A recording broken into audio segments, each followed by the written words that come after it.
Engineer محمد علی مرزا ہمارے بزرگ اتنا برا بلا کہتا ہے لیکن اس کو کوئی جواب نہیں دیتا. میں نے تو جواب دیا اس کو. آپ نے اس کے کلپ سنے, ہمارے کلپ نہیں سنے, تو آپ کا قصور ہے, ہمارا قصور تو نہیں ہے. ہم نے کلپ ریکارڈ کر کے ویڈیو کو دینا ہے, وہ کلپ ریکارڈ کر کے تمہیں نہیں بھیجنا. آپ سنو, فرق کیا ہوتا ہے کہ ہم ہر بندے کا نام لے کر جواب نہیں دیتے. جو بندہ غلط مسئلہ بیان کر, مسئلے کی ہم تردید کر دیتے ہیں, لوگ اس کلپ کو کلپ سے ملاتے ہیں اور بچھڑا دیتے ہیں نیٹ کے اوپر.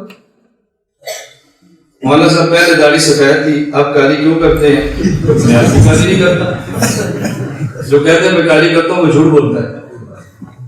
کالی اور ہوتی ہے, کالی کہتے ہیں بلیک, اور براؤن اور ہوتی ہے. پھر ایک براؤن لائٹ ہوتی ہے, ایک ڈارک ہوتی ہے.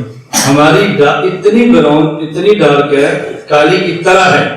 قرآن کریم میں مدہامتان, جنت میں دو باغ اتنے سخت سبز ہوں گے وہ دیکھنے میں سیاہ نظر آئیں گے. ہماری داڑھی اتنی براؤن ہے کہ دیکھنے میں سیاہ نظر آتی ہے, سیاہ نہیں ہے. اپنی آنکھوں کا علاج کراؤ, ہمارے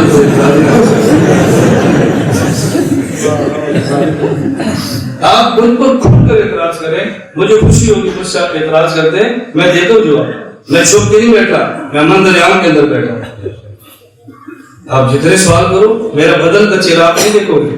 مولانا صاحب پریشان ہو گئے ہیں, ناراض ہو گئے ہیں. اللہ کا شکر ہے, اللہ نے ہمیں دلائل بھی دیے ہیں, اللہ نے ہمیں ذوق بھی دیا ہے, اللہ نے قوت ارادی بھی دی ہے, اللہ نے مضبوط اعصاب بھی دیا ہے, اور ہمیں سوال کا خدا نے جواب بھی دیا ہے. خدا کا کرم ہے, اللہ نے ایسی نعمتیں عطا فرمائی ہیں, بتانی چاہیے. مسجد میں لا کے جانے ٹھیک ہے یا نہیں, ضرورت نہ ہو تو گراؤنڈ میں بھی ٹھیک نہیں, ضرورت ہو تو مسجد کے اندر بھی ٹھیک ہے. بس نعرے کا تعلق ضرورت سے. میں آپ کا خطیب نہیں, وکیل ہوں. خطیب شور پر خوش ہوتا ہے, وکیل خاموشی پر خوش ہوتا ہے. اس لیے ہم گراؤنڈ میں ہوں تب بھی کہتے ہیں نعرہ مت لگاؤ, اور خطیب مسجد میں ہو تب بھی کہتا ہے اونچی کو سبحان اللہ. اتنا اونچی کو کہ مدینے آواز جائے. کیا عجیب بات ہے.